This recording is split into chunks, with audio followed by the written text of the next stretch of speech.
Et pour poursuivre, nous accueillons une malade mentale, selon les mots de Santa Maria de las Pacotillas, une libraire, Nathalie. Puisque c'est aussi ça, un peu plus haut que le bord, c'est un espace d'expression libre pour des projets particuliers. Nous accueillons donc Nathalie, qui est libraire et qui a cette particularité d'être sourde. Alors Nathalie, si tu veux bien nous rejoindre, je vais te poser quelques questions et tu vas venir nous parler donc de ton projet, ce projet que tu as initié avec Delphine.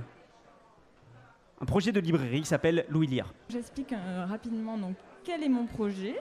Donc, c'est une librairie unique en France. Donc, nous sommes deux femmes sourdes qui proposons donc un espace de découverte de la culture sourde et signante et un espace de librairie plus ordinaire pour attirer aussi la population entendante et du coup les mener vers l'espace langue des signes. Alors, si vous ne signez pas, il ne faut pas avoir peur.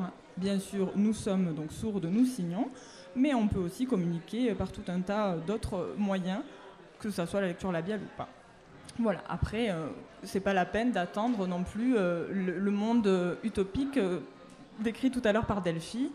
On va pouvoir communiquer avant, vous inquiétez pas.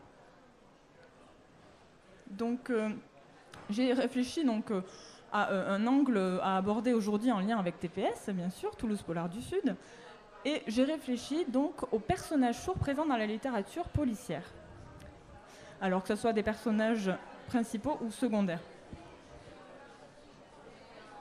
Voilà, et j'ajouterai quelques remarques en lien avec tout ça. Alors, on a donc La Prairie du Silence de Karen Rose. Donc là, il y a donc une femme sourde. La sourde de Jonathan Kellerman, Les lèvres qui voient de Patricia Wentworth. On a ensuite 18 heures pour mourir de Jeffrey Deaver. Voilà, donc dans ces 5 romans, donc il y a un personnage sourd, mais c'est une victime et il meurt dans le livre. Voilà, alors pourquoi? Oui, voilà, ça pourrait être, je sais pas, la victime du départ et on analyse sa vie. Non, non, c'est genre une victime. Voilà, on tue un sourd dans le roman. Alors après, j'ai trouvé un autre auteur, donc Talk Talk de D.C. Boyle. Donc c'est, voilà, il y a plusieurs personnages et donc on a un personnage très secondaire, sourd. On a également le roman Un garçon de l'intérieur de Benoît Sévrac. Et là, c'est beaucoup mieux. Hein, c'est beaucoup mieux. Donc, on a un personnage entendant, mais qui donc entre en communication avec la culture sourde. Et donc, il y a tout un tas de personnages sourds qui sont là. Mais sinon, dans toutes les autres œuvres que j'ai citées, tous les sourds meurent, en fait, sont victimes. Et bon, j'ai quand même trouvé un petit miracle, une BD qui s'appelle donc Le Port de la Lune. Et là, donc dans cette BD, le personnage principal est une femme, et une femme sourde, une policière.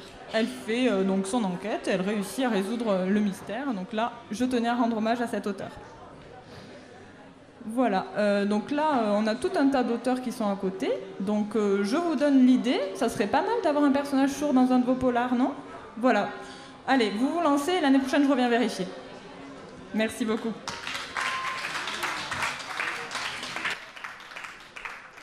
Merci Nathalie.